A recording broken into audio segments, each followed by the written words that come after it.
হাইকোর্টে বড় ধাক্কা রাজ্য সরকারে 2010 সালের পরে তৈরি হওয়া সমস্ত ওবিসি তালিকা বাতিল হাইকোর্টের ফলে বাতিল হতে চলেছে প্রায় 5 লাখ ওবিসি সার্টিফিকেট। এই বিষয় নিয়ে আমাদেরকে আরো জানাবেন অর্ণবাংশু আমাদের সঙ্গে রয়েছেন আমাদের প্রতিনিধি টেলিফোন লাইনে।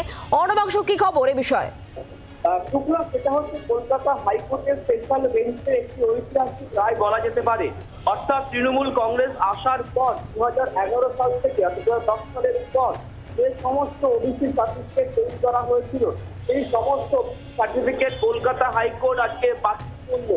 অর্থাৎ 2010 সালের পর সেই সমস্ত ওবিসি সার্টিফিকেট তৈরি হয়েছে অনুমান সংখ্যাটা হচ্ছে প্রায় 5 লাখ, সেটা সবটাই বাতিল হবে।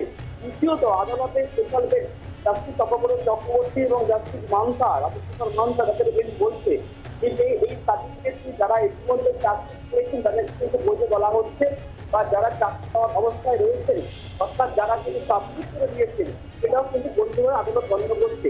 এই ক্ষেত্রে বাদ দিলে সমস্ত সার্টিফিকেট থেকে বাদ করা মানে 2010 সালের পর ওবিসি সংরক্ষণে যারা চাকরি পেয়েছেন তাদের চাকরি বহাল থাকছে, তাদের চাকরি বহাল থাকছে এবং যারা চাকরি পেতে চলেছেন সমস্ত প্রসিডিওর কমপ্লিট তাদেরটাও কিন্তু বহাল থাকছে।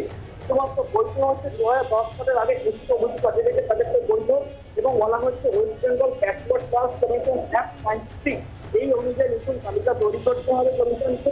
সেটা কিন্তু কমিশন তৈরি করার পর সেটা কিন্তু আবারও এটা বিধানসভা চূড়ান্ত সিদ্ধান্ত বেশ করে সেরকম সিদ্ধান্ত নিতে হবে।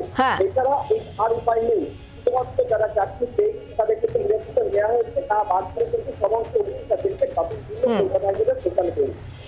ধন্যবাদ অর্ণবাংশু।